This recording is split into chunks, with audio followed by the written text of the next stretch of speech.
And that came across in that interview we just did with him. So we've got our next guest up and ready to go. And we're going to go ahead and bring him on because I'm very excited to bring him on. When we first started Charlotte Football Insiders, this was one of the first people we talked to. We've been, very supportive of him. He's been very supportive of us in our efforts. This program was one of the first ones we highlighted.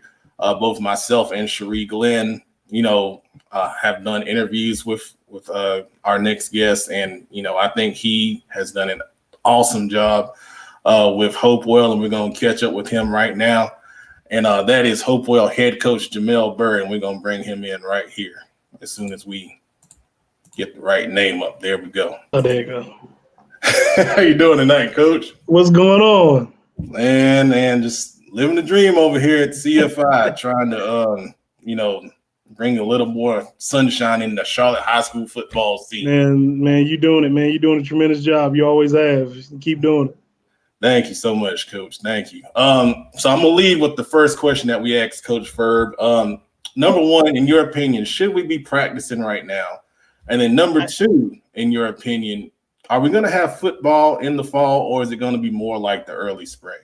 I think if the plan is to play in the fall, yeah, we should be practicing, conditioning, getting ourselves ready for a season because, as we know, the off-season preparation and everything that goes into getting ready to play, it's a lot, and getting your body ready and getting your mind ready and getting your offense and defense and special teams ready. It's a lot, and you need the time. Now, if that's the plan to play in the fall, absolutely. But if they're looking at the spring like it's looking like more and more now, especially with Governor Kuepner's decision today, then, I just would like to know what the plan is going to be for now until then. What are we going to be able to do? What can't we do? I don't know. I don't think we're playing this fall as of right now, just based on the decisions that came out today. I think it's looking more bleak, as you said, with the more that comes out. So I don't know. Yeah, man, that's the most frustrating thing. I know if it's frustrating for me, I know it's frustrating for you guys as head coaches. Absolutely. I know you are super organized to the letter. And absolutely. Yeah. Absolutely. And that's like you said, that's the frustrating part for me because, like I think most coaches, you live by, organizing, structuring, making plans, whether it's football, family, anything. So just that not knowing and not having information for your kids or your families, that's been the toughest part, and not to sound like woe is me or anything, but, it's been tough because, of course, I've had different kids reach out to me individually, just worried about, well, Coach, what's going to happen with my recruiting and, what about this? And, even just, parents reaching out and just asking what's going on. And that's probably just been the most frustrating part for me, and same thing with my AD, me and him talk about it all the time. It's just tough when, you're in a leadership position and you don't have answers for things. Well said. I got to ask, what has really been the key in the success in the rebuilding of Hopewell? Because you came in there and, it was really a tough situation. But now you built it to a point to where, honestly, now I think, if we have a full season, which, if we do or don't, I think you're a playoff team. So, what has been the key in the success in building that thing up from the ground? Honestly, it's been a top-down, thing. My principal, Tracy Pickard, she's super supportive of, athletics and trying to have a better athletic program. I can't say enough about Brian Burke, my AD. Guy that trusted me, I had no head coaching experience and, luckily he saw enough in me to lead the program and, just their Uber support alone has been a lot, but, hiring good people, hiring good coaches, having guys like a Lenny Sanders, a Jonathan Grice, a Courtney Gray, Carlos, Arthur Jacobs, all these guys, Doug Meltap, hiring good coaches, trusting them to do their job. I don't know any high school kids that just walk around and just don't want to be good and, they like losing or anything like that. I tell our kids all the time, you all had greatness in you. You have it in you.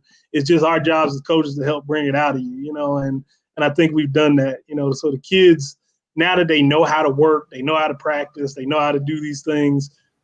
That's been a big part of our success. They're policing each other now. The coaches don't have to do as much. And that's been the most rewarding thing, especially this offseason before everything got shut down. I thought that our seniors were doing a great job policing the team. And we got a lot of seniors. And they were doing a phenomenal job policing the team and just taking that leadership role. So, it's just been a combination of those things. And our parents, man, we got super supportive parents from day one when I walked in the door. I'll never forget my first parent meeting. Miss O'Brien, she, he hadn't met me, but, once. And, she, already was extending her hand to help. Like, hey, you need me to set up a contact list for you, and just do whatever. So I've had a lot of good support around me. And that's something I learned from Bobby, working for him. He always talked about just trying to surround yourself with great people, people that won't let you fail, and good things can happen. And I feel like we've done a good job of, having good coaches. We got a great admin, and we got good parents. And, it hasn't been one specific thing. It's just been the support all around, so that's been a big part of why we've been successful. Yeah, you mentioned your coaching staff. You got good guys over there. Coach Price, very. It's the toughest thing, especially in CMS now, to find, good quality coaches, just because, the assistant pay isn't, you're not getting rich off of it by any means, not even the head coaching pay. So, it can be tough at times to try to find a guy, willing to volunteer and put forth so much time to, coaching. And in our situation where, you're putting in a little more work because, we're rebuilding, we're trying to build something, we're not the established program. So, we're working a little harder and a little longer sometimes, just trying to get better. And I've been fortunate, and I just had good relationships, with guys over the years.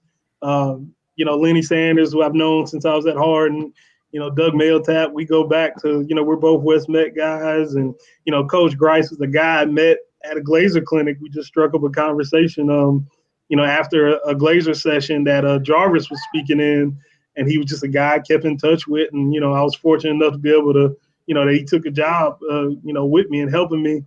And Arthur Jacobs, another guy I met at West Meck, and, just having good relationships with really good guys. And, and I feel like, as a head coach, if I can just, trust them guys to do what, it is they're supposed to do, and I can go handle, the head coach stuff that's non-coaching that, I hate to do sometimes, but, it's my job as the head coach. And I'm good. I'm always going to be good. And I trust those guys do their job. I'm never going to, micromanage them or stand over them. Like, if I see something, I'll tell them, after practice or in a closed meeting, but I trust them to do their job, and they've all haven't proven me wrong, so I feel good about that too. Excellent. Well said. And you're right. You definitely don't coach for the money in CMS. No, man. And that's what just makes it tough to find quality guys, man, because, you're putting so much time forth, driving back and forth, depending on where you live at in the city. And, it's like, end of the season, if you're assistant, it's like, hey, here you go. It's like, it's basically just a gas stipend at that point. You know what I mean? So, that's why, I'm very thankful. I found really good assistant coaches. Well said, Coach. Well said. All right, so I'm going to bring on a familiar face here. Then she's got a question, and she gives it away. So here is Cherie Glenn. So I know that, dealing with a football team during a pandemic is already crazy enough, but outside of that, what's one of the biggest fears that you have coming into this season? Biggest fear coming in this season? Just feeling underprepared, not having that normal time frame that we do things, and, how we had the off season and we had a summer, and then you have, fall practice or fall camp, just feeling underprepared and just, having to adjust on the fly, because, we're still a program that's building, we're not a program that's established. So I think it's more important that, we be intentional about, planning and, how we're going to do things, when we're going to do them, and those things, us not having a plan is not, great for helping us to continue to grow and build. I think if you're a Mallard Creek, if you're a Catholic, a Weddington, a Huff, a Vance, it's probably a little easier because they're established. They are who they are. It's probably a little easier for them to adjust on the fly. So that's probably just been the biggest fear for me, just feeling underprepared. Myself, the coaches, the kids, everybody, just that underprepared feeling because we don't know what's going to happen and how this thing is going to play out. Yeah, man, being in the boat. One of the things I've been saying is there's no playbook for this. No, none of us have been through a pandemic. The last one was 1918. Coach Billups threw on a couple weeks ago on the show, and none of us were around back then, so we don't. Yeah, and that's kind of the other like positive of it. Like I try to tell the kids and the parents and the coaches, everybody, like at the end of the day, we're all in the same boat. You know what I mean? It's not like this is going on here and it's not going on at, Vance or Huff or Mallard Creek or Myers Park, wherever. So we're all dealing with this brand new thing in real time, together. So that's kind of the other thing that, helps me stay a little more sane. Like everybody's, struggling and dealing with adjusting on the fly and how we're going to do this and what's going to happen. So that's been the other thing that helps keep me, grounded per se. Well said, man. Well said. Mentioning Coach Billups, we're going to bring him on because he's got a question for you. Always a pleasure. My guy, Bert. Always a pleasure. What's going on? A pleasure. How you doing, Bert? I'm good, man. How are you? Man, blessing highest favorite. You know how I do. First thing, I want to say, I love what y'all guys are doing over there. I'm one of the few people who actually been at Hopewell. I was there with Brown with his first year. And I saw him playing, and when you got that job, I told him, I said, hey, I'm going to let him get it. They need a whole new restart. I said, because it needed to get blown up, and I was glad, and I love what you guys are doing, and I'm a big fan. And my question to you is, it's the same question I asked Fergie. How are you keeping your staff active in football right now? Like, keeping them engaged, and what are you doing? Not like, because it's uncertain when we don't be out there. So what are you doing? The biggest thing is, like a lot of people, I'm sure we did the same thing. Like a lot of people when the pandemic hit, we were having Zoom meetings, with the kids regularly, coaches, we hopped on a Zoom a few times. That's died down a little bit because, like my big thing, I didn't want to Zoom them to death. I know being on Zoom every single day and, or just it's going to wear on a kid after a while. And so we've cut back on that a lot. And lately, it's been more individual phone calls to the players. Like I've been big on, FaceTiming guys and just, checking on them every so often. Coaching wise, man, we all talk. Like that's a great thing about us. Like we all talk, whether in a group chat or, we talk on the phone regularly. Like I talk to Coach Sanders on the phone regularly, Coach Grice, Coach Sanders, Coach Jacobs. Like I literally, we all talk on the phone, on a regular basis, whether it's once a week, sometimes multiple times a week. So we're all in constant communication, man. And, football wise, we did majority of it, in the first front end of the pandemic, with our meetings, we were doing, position meetings, we were doing offensive defensive meetings, we were doing team meetings. So football, we feel like is pretty much done for the most part. Once we be able to get started, that'll be the good thing because then we'll be able to get to, put plan to action the things that we installed. And, because we got all same starters, we didn't really change a whole lot. Like, our big thing has just been fine tuning and maybe changing some things or doing some things better.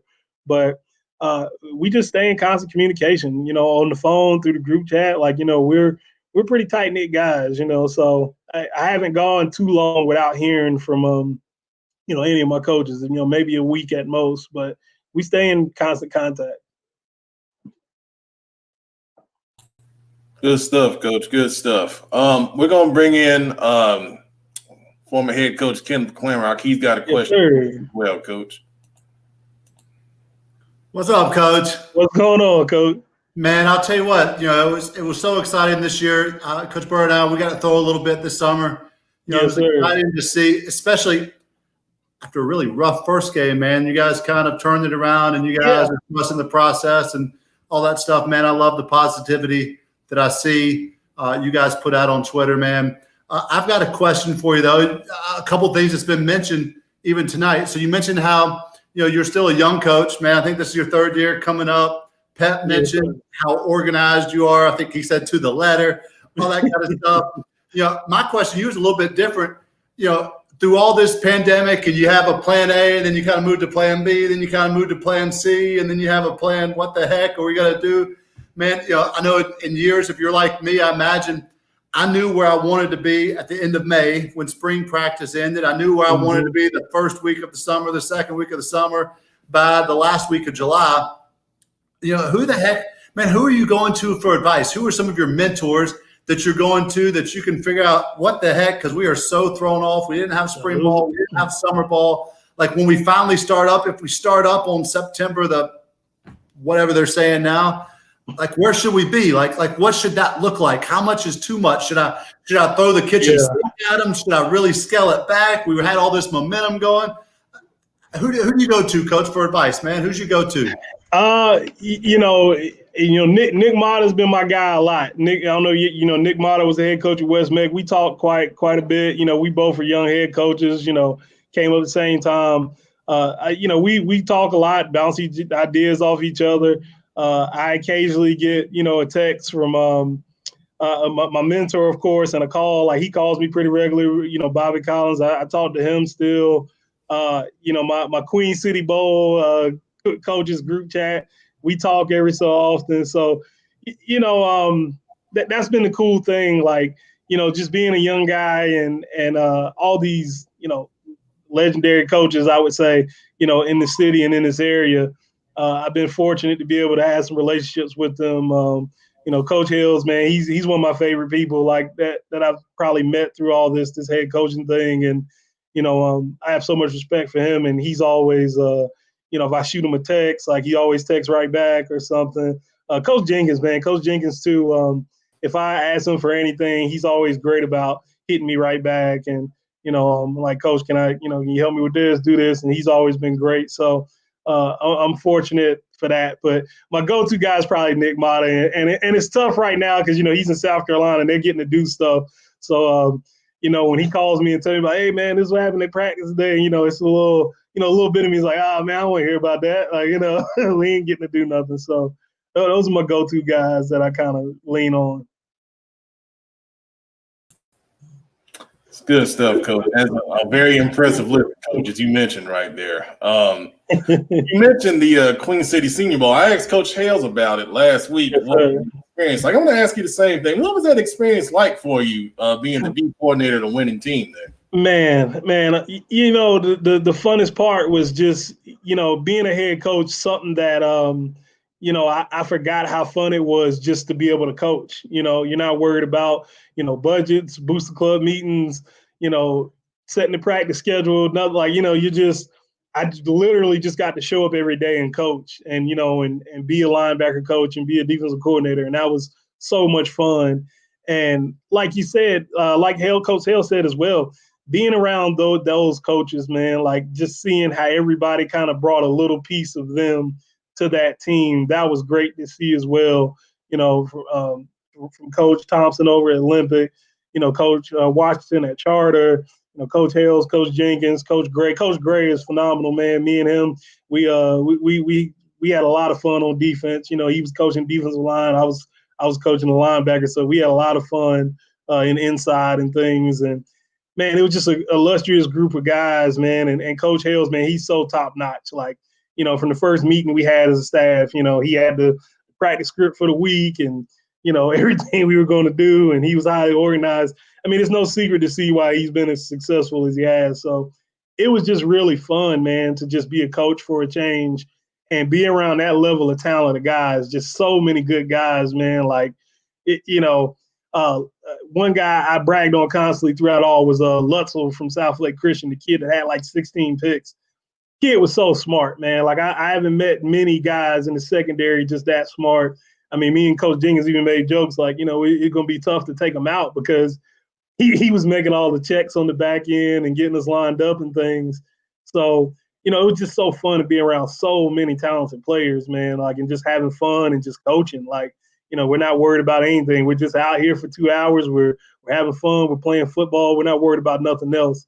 And, you know, like Coach Hill said, to be a part of the first, you know, because to be honest, when I got, you know, the call that, you know, or the email that they wanted me to be part of it, I was very, very, very surprised. And, you know, I was very humbled, and I wanted to take this opportunity very serious because, you know, I knew how big of an opportunity it was. So, you know, I was just fortunate to get the opportunity, and that Coach Hill's trusted me with the defense enough to say, hey, man, you're going to run the defense. And, you know, luckily we came out on the right side of it. I felt like we'd be all right. Like, I felt prepared. And, you know, I didn't go into that game Saturday feeling uptight. It was probably, you know, more just, you know, I just wanted us to show what we've been doing all week because I felt like we would be all right. But it was just fun just to coach, man, for a change and not have to worry about anything else and just share camaraderie with those coaches and just have fun.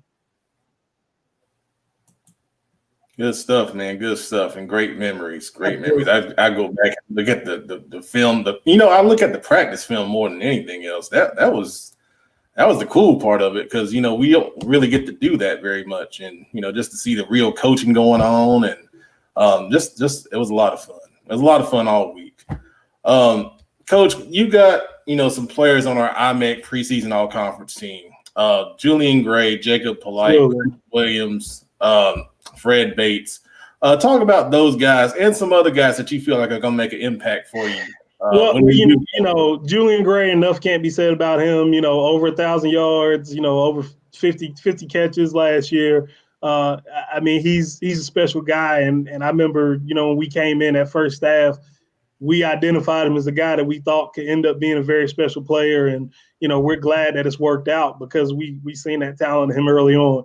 Jacob Polite is a guy that, you know, he was a guy that was, you know, he's a basketball player. And, we kind of laid on him a little bit, got him to come try football and help him understand, like, hey, man, it's a premium for 6'3" guys in a sport like football, you know, not as much as, you know, like it is in basketball. But he was primarily a basketball guy most of his life, started playing receiver for us, and now he really loves it. Like, he really loves this game of football and playing receiver. He's working his tail off to be better, was having easily one of the best off seasons of anybody on our team. And he's still working to this day. As a matter of fact, I got off the phone with him not too long before we got on here, just checking in with him. And he's a super special guy, man. He's a classic ex-receiver. You know, that guy you put on the backside, put on the island, and kind of let him, you know, do his thing in those one-on-one situations. And he had some really good games against some of that top talent. Like, I think he had a pretty decent game against Mark Lowry, you know, had a decent game against Huff, you know, the teams, you know, we felt like had the two best secondaries in the conference. So I'm excited to see what he's going to do this year.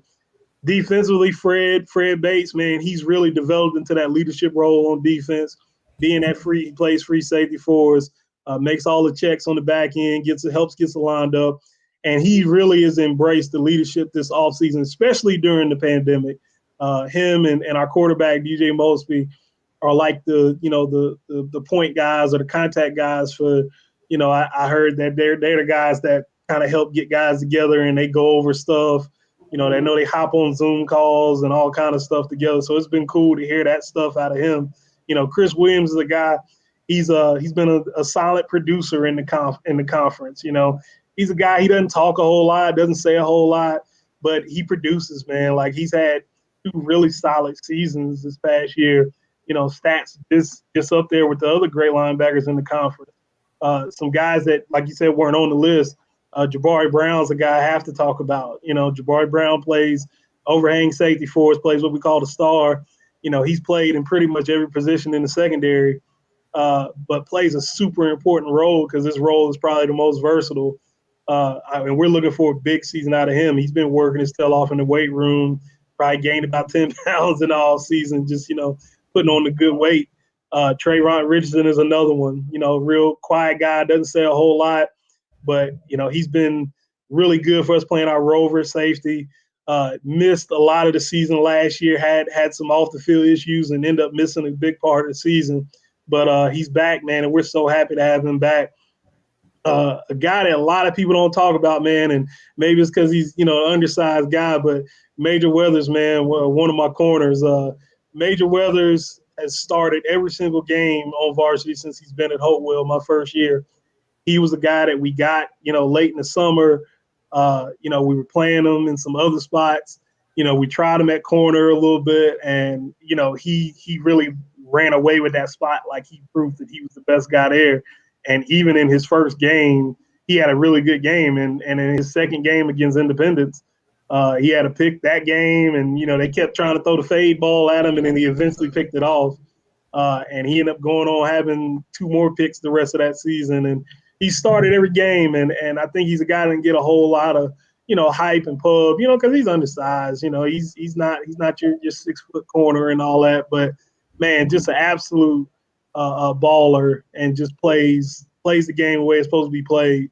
Another guy, Micah Miles, man. Micah Miles plays linebacker for us, and he's the guy that had to play a little bit of linebacker, a little bit of overhang safety for us. Another quiet guy, doesn't say a whole lot. His last 4 games of the season were some of the best games defensively of anybody on our defense. And we're real excited about him being in a major, starter role this year. Another group I have to give credit to is our offensive line, because Coach Gray has done a phenomenal job with our offensive line. We had guys that have never really played the position starting for us this year. We had one guy that was a returning starter, and he's done a phenomenal job. And I think that was probably the most consistent group on the team as far as the position goes. And all those guys were brand new starters. And of course, game 1 was really rough, like Coach McClaren mentioned, but when you're going against a guy like Tabby Dunlap and Rudy and Baruti and those type of guys, it can be rough when you're a first-time starter. But, the consistency those guys played with down the stretch was phenomenal. And my quarterback, DJ Mosby, man, quarterback, running back, receiver, DV, everything. But him taking over that quarterback role for us is going to be big. He probably knows the offense, better than most people on the team, maybe better than Coach Grice. But I'm so excited for to see him to play quarterback and be the starter, because, he played quarterback before. When he came to us from East Gaston, he had already played. He played quarterback, and then we ended up playing him at, receiver and running back and some other things because we needed to play him there because, we had AJ, so we didn't want to waste him just being a backup, and he has the ability to play some other spots. I had one more guy. Oh, Gronk, man. Big Matt Flanders, my tight end. He'll be a junior, 6'4", 6'3", 230, 240 cat. Real quiet cat, but, man, he's been working his tail off too. He'll be tremendous. Play fullback for us, play tight end, play splits out wide, does a lot for us. He's drawn a lot of, G5, power 5 inches because his size, obviously, and he's putting together good film. And another guy, a lot of people I think don't talk about, Dom O'Brien, man. Dom O'Brien is our long snapper, plays outside linebacker for us, plays some DN, and I'm just giving him some pub, man, because he's the the epitome of what you want as a coach. Like, you ask him to do anything, he's going to do it. Like, we needed a long snapper, and Dom literally just like, hey, coach, like, I'll do it. And he started trying to teach himself a little bit, and his dad started trying to help him, and it was just crazy because now, like, they're going to all the long snapping camps, and like, he's really good. And I watch these videos of him snapping in the net, and it's just been like crazy to see how just him trying something has, spawned to him to being really good at it. So, I mean, I of course I could sit here and name guys all day, but, I just, I want people to know, man, we got really good kids, and, all of them deserve some love, man, because they work hard, like I'm sure everybody does. But, a lot of times, people don't hear about our guys. And, of course, everybody hears about Julian, and, we love Julian. Julian knows I love him. But, we want people also to know about our other kids and not just number 8,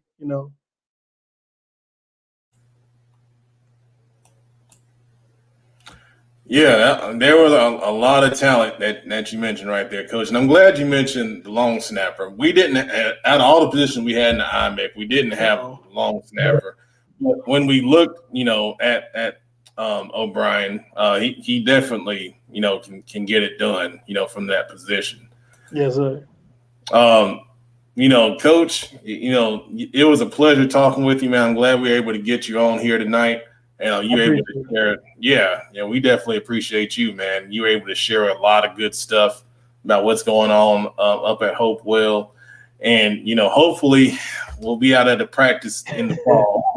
Yeah, man. Hopefully, man. Like, like I said, man, just give us something. Just let us know what's going on. So at least that way, we can kind of wrap our heads around what's about to happen here. Cause, it's just been getting tougher day by the day. Like I told my coaches and some of the players, it's getting a little tougher and tougher to keep,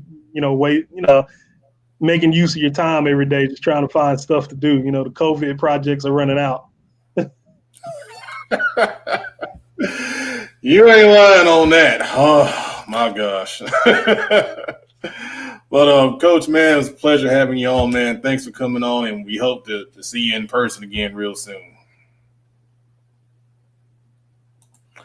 All right, so that was Hopewell head coach Jamel Bird, coming on, sharing a lot of good things about what's going on at Hopewell, rebuilding that program literally from the ground up, like we mentioned.